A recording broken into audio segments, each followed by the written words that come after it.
There's a book out there that's so controversial, so, let's say, dangerous, that it's secretly studied by some of the most powerful people on the planet. And yet, if you ask them about it, they'll deny they've ever even opened it. We're talking about power in its rawest form. Not the kind of stuff you see on some motivational poster, but the kind that builds empires, that creates fortunes, and yeah, that decides the fate of nations, the kind that really operates behind the scenes. Well, that book is very real. It's called The 48 Laws of Power by Robert Greene. And in this explainer, we are going to pull back the curtain on what it really teaches, why some people call it a manual for sociopaths, and the single most important reason you absolutely need to understand what's inside. Look, the stakes couldn't be higher. Knowing these laws can be your shield, but ignoring them, that leaves you completely defenseless. So, if you want a peek at what the powerful don't want you to know, do me a quick favor and hit that subscribe and like button right now. All right, let's get into it. So, what is this infamous book, really? First off, I want you to forget everything you think you know about self-help books. This is not about positive thinking or, making friends. This is about seeing the world exactly as it is. The thing is, Robert Greene didn't just invent these laws out of thin air. No, he dug through 3,000 years of human history. He studied the strategies of kings and queens, the tactics of generals, the cunning of con artists. This book is a cold, hard look at what has actually worked for people to get and keep power. And this is probably the most critical distinction to make. The book is descriptive, not prescriptive. It's not telling you, hey, go be ruthless. It's telling you, hey, ruthless people exist, and this is the playbook they use. Power is like gravity. You can pretend it's not there, but you are still going to feel its effects. So why all the intense controversy? Why is this book literally banned in some prisons and condemned by so many people? Well, it's because it refuses to look away from the dark side of human nature. It talks openly about manipulation, deception, using people like pawns in a bigger game. It lays bare the kind of psychological warfare that happens in boardrooms, in political arenas, and yeah, even in our own families sometimes. It's uncomfortable because it holds up a mirror to the parts of humanity we'd all much rather pretend just don't exist. To give you a real taste of what's inside, let's look at 3 of the most powerful and revealing laws. And I want you to think of these not as rules to live by, but as new lenses to see the world through. Let's start with the very first one. Law number 1.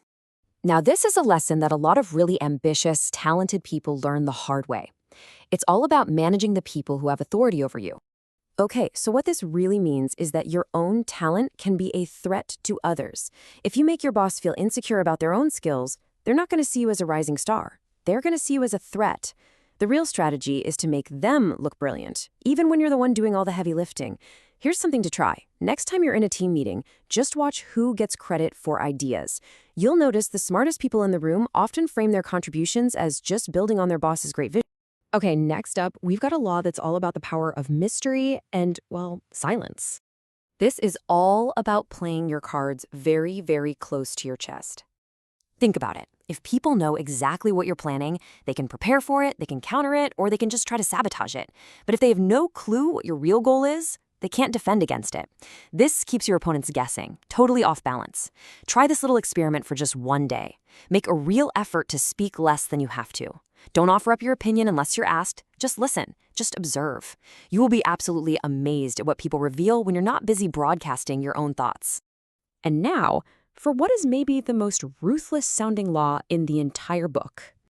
Yeah, this one doesn't leave any room for warm feelings. It's the cold, hard logic of winning completely. Now, this sounds brutal, right? But what's so fascinating is how it's backed up by history. Time and time again, leaders who showed mercy to a rival were later overthrown by that very same person. The logic is harsh, but it's simple. An ember that's left glowing can reignite a whole forest fire. The law argues that if you have to engage in a conflict, it needs to be decisive. Don't leave loose ends that can come back and unravel all your hard work. So, after hearing those laws, you might be sitting there thinking this book is just a sociopath's handbook. And honestly, it's easy to see why it gets that reputation. But here's the pivot. This is the crucial turn that most critics totally miss. The true value isn't in using these laws, but in recognizing when they're being used against you. This right here, this is the key. It's not a manual for becoming a snake, it's a field guide for spotting snakes in the wild so you don't get bitten. It's about self-preservation in a world where, let's be real, not everyone plays by the same rules. So the myth is that you read this to become a master manipulator. The reality? You read it for self-defense. This book gives a name to the shady tactics you've probably already experienced. Has a coworker ever taken credit for your idea? That's Law 1. Never outshine the master. Has someone ever kept you on the hook with a vague promise? That's Law 3. Conceal your intentions. See? This book gives you the vocabulary for the power games that are already being played all around you. But let's be crystal clear about something. There is a profound warning that comes with this knowledge. If you decide to just use these laws as a weapon, sure, you might gain some power. You might get what you want in the short term.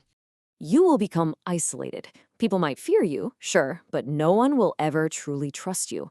All of your relationships will become transactional, empty, built on a foundation of pure suspicion.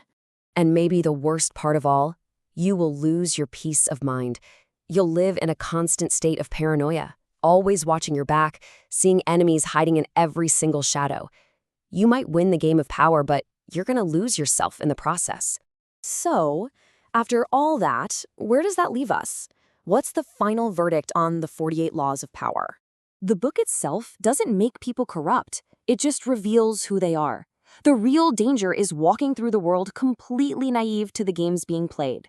Knowledge, even uncomfortable knowledge, is protection. It's your armor.